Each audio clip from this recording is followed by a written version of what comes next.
La diferencia que había entre las personas que estaban ocupando los terrenos. Estaban los que realmente lo necesitan y estaban los piolas.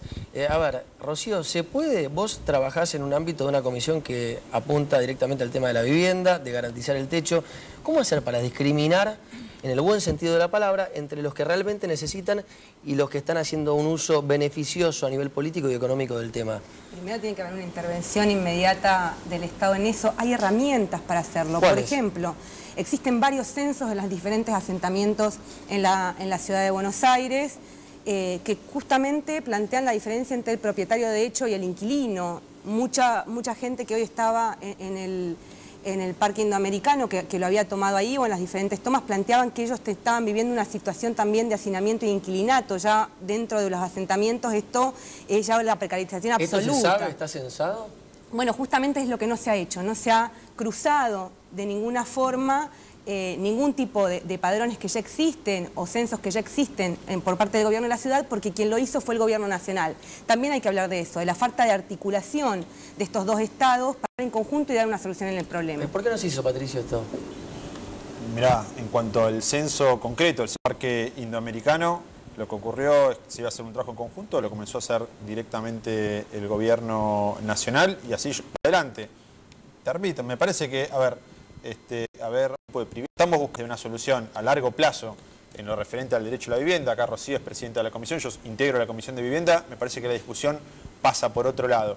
No podemos plantear que esto se va a solucionar construyendo 500 o 1000 viviendas más y tenemos que dar una discusión muy seria en cuanto hasta dónde alcanza el derecho a la vivienda. Pero dice Rocío que se construyeron 33 nada más, hay una diferencia muy grande. No, se construyeron 1900 casas y hay otras 2200 en construcción, de las cuales 1000 van a ser entregadas el año que viene. A ver, Rocío, ¿vos tenés la misma cifra? No, el gobierno de la ciudad y el Poder Ejecutivo es muy responsable en esto. Habla de que se entregaron X cantidad de viviendas. ¿Por qué se entregaron X cantidad de viviendas? Porque se finalizaron y fueron adjudicadas. La mayoría de las viviendas entregadas vienen de gobiernos anteriores el inicio de su construcción. Este gobierno en particular no tiene datos fehacientes, por eso yo hablo del 2009, Corporación del Sur habla de 33. Al 2010 no habla de inicio de obra ni habla de entrega puntualmente, no ha entregado en el 2010 Corporación del Sur viviendas en las zonas de la ciudad de Buenos Aires para reurbanización o localización de asentamientos. Ahora, Gustavo, ¿cómo garantizar legalmente que la entrega de viviendas se haga como corresponde y que no sea libre albedrío? Bueno, hay una serie de principios que pueden tomarse en cuenta y que son tomados en cuenta en cualquier planificación razonable de políticas públicas de intervención en este caso. Hay que priorizar necesidades, hay que priorizar estados de vulnerabilidad social. La Constitución de la Ciudad de Buenos Aires establece que la solución progresiva del déficit habitacional debe hacerse con ciertos criterios específicos sobre eso. En realidad no hay tanto misterio y lo que hay que hacer está claro. Hasta ahora estamos lejos de haber dado pasos en ese sentido. En la Ciudad de Buenos Aires han existido desde hace años leyes que establecen, por ejemplo, programas de urbanización de villas. La última de ellas en relación con la Villa 31, que establecía o establece una mesa participativa que funciona en la legislatura.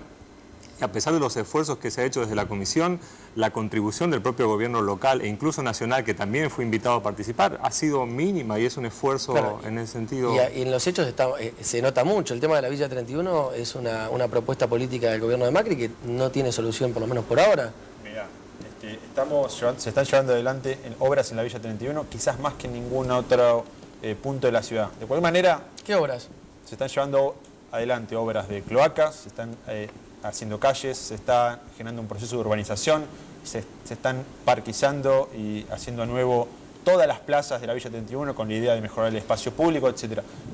Déjame, si querés decir una cosa, me parece, con respecto a lo que se acaba de decir, que no está tan clara cuál es la solución. Desde el momento que nosotros somos 3 personas sentadas acá y tenemos idea diferente de cómo llevarlas adelante. Creo que no podemos decirle a la gente que la solución al problema que estamos viviendo es construir 1000 viviendas más y regalarle una vivienda a cada una de las personas que lo está requiriendo. Eso es mentir a la gente y generar falsas expectativas. Las falsas expectativas generan desilusión.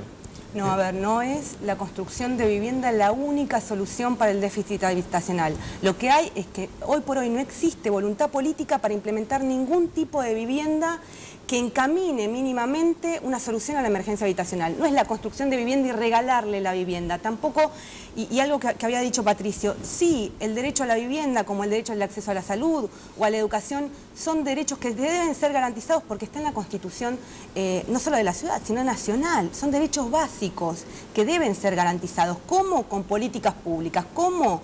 Con que el jefe de Estado, en este caso del gobierno de la ciudad, se haga cargo que más allá de su interés de gestión, debe tener un compromiso con la garantía de estos derechos. Y puntualmente no es lineal, no es la construcción de vivienda solamente la que garantiza que se termine el déficit habitacional en la ciudad de Buenos Aires, son las líneas de crédito, son los programas y también cuestiones con respecto a los alquileres. No es lineal, pero se tiene que empezar a hacer algo y no se hace nada. Ahora, Gustavo, ¿cómo es la experiencia en la villa? Vos que sabes perfectamente lo que es estar ahí. Con respecto a lo que dicen los chicos. No, hay distintas cosas que uno puede destacar. Las villas de la ciudad son a su vez diversas en sí mismas. Algunas de ellas, como la Villa 31, tiene una historia muy desarrollada y es una especie de ejemplo, tal vez incluso para otras villas en niveles de organización. Lo que uno encuentra cuando mira esto con perspectiva de derechos, que es como lo miramos nosotros, no lo miramos con perspectiva política, sino desde los principios constitucionales, es que la prioridad de asegurar las condiciones mínimas de dignidad en la vida de estas comunidades no han existido en la ciudad de Buenos Aires. Y eso es bastante obvio e incontrastable. Ahora, el punto relevante es, creo, después de la tragedia que ha ocurrido en estos días, es que ya está bien de diagnósticos, ya está bien, es un desastre humanitario lo que ocurre en la ciudad de Buenos Aires con las comunidades más vulnerables. Y está día a día. La justicia de la ciudad de Buenos Aires ha ordenado en relación con las villas de la ciudad una cantidad enorme de medidas en juicios que han promovido vecinos de las villas, organizaciones de derechos humanos, la Defensoría Pública, que no se cumplen. Ese punto yo creo no tiene sentido discutir sobre cuán bien o mal viven nuestros vecinos en las villas, sería casi un insulto. Ahora, en el año 2010, Patricio, por ejemplo, al respecto de lo que dice Gustavo, ¿es entendible que la solución en una villa sea colocar una cloaca o arreglar una plaza, sabiendo que tanto el Estado de la ciudad como el Estado nacional gastan plata en otros temas, a mi juicio, irrelevantes, que tienen que ver con otras cosas, y no en mejorar las condiciones de vida en la villa, convertir la villa en un barrio con casas, más allá de la cloaca y más allá de la plaza? No, pero no es menor esto. De hecho, nosotros entendemos que ese es en buena medida el camino y la solución. Esto de arrasar con las casas de la villa y construir arriba casas construidas por el Estado es algo que no ha tenido éxito de manera absoluta. No digo arrasar, reemplazar, que es distinto. O reemplazar en ninguna parte del mundo.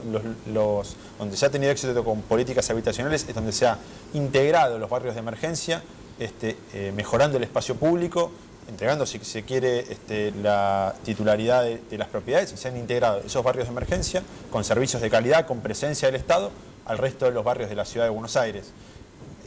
No quiero dejar pasar que se acaba de decir que estamos hablando específicamente de la situación de la ciudad de Buenos Aires. Me parece que este es un tema suficientemente grave como para no especular políticamente con esto. Si alguien piensa que este es un tema solamente de la ciudad y que del otro lado de la General Paz no hay aumento de la pobreza, sino que hay un aumento de la riqueza, que no existe el déficit habitacional, que la gente no tiene problemas de crédito, le están mintiendo a las personas. La realidad es que este es un problema nacional y un problema muy grave. Bien, vamos a escuchar lo que tienen para decir los jóvenes en la calle y después seguimos debatiendo. Más de 90 propuestas académicas, institutos de investigación, convenios de prácticas profesionales, anexos en Caballito y Villa Urquiza.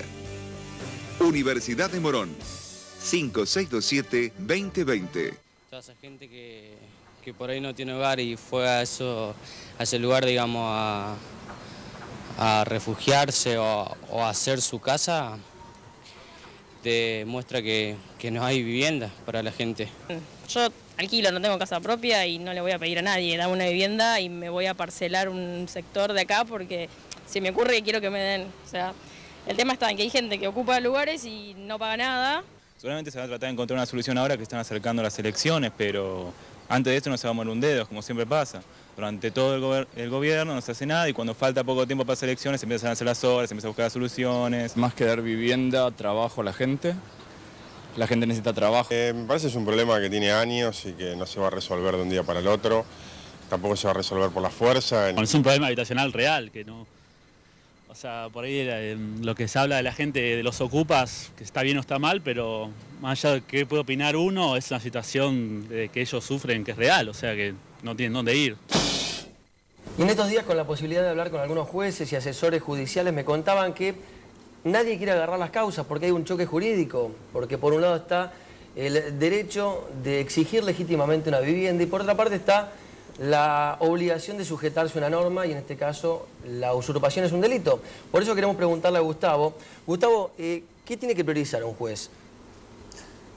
Es la pregunta del millón. De eso se trata toda la construcción de la autoridad de los jueces. Hay una tensión constitucional fuerte entre principios constitucionales. Después de la Segunda Guerra Mundial está claro cada vez más en todo el mundo que el principio más básico es la primacía de los derechos humanos. Y a la hora de definir cuestiones como, por ejemplo, bienes públicos versus derechos fundamentales, el principio de priorización indica que los derechos fundamentales van primero. Ahora, eso es una forma de empezar la conversación. Luego hay que distinguir acerca de cuál es el contenido y el alcance de estos derechos fundamentales. Con decir efectivamente que tenemos derecho a la propiedad o que tenemos derecho a la vivienda, hemos empezado la conversación, pero no termina ahí. Y el ejercicio es complejo. Es cierto que es problemático decidir en estas cuestiones porque son decisiones trágicas.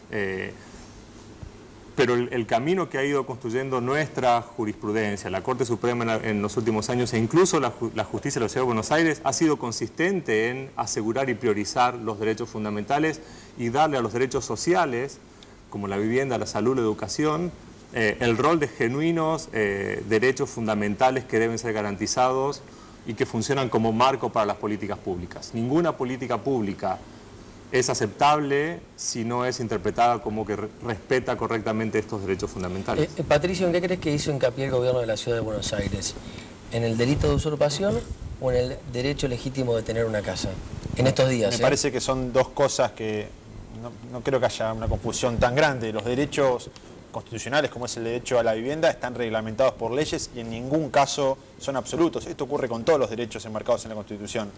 Es decir, el derecho a la vivienda no habilita a violar otras leyes, no habilita a ocupar un parque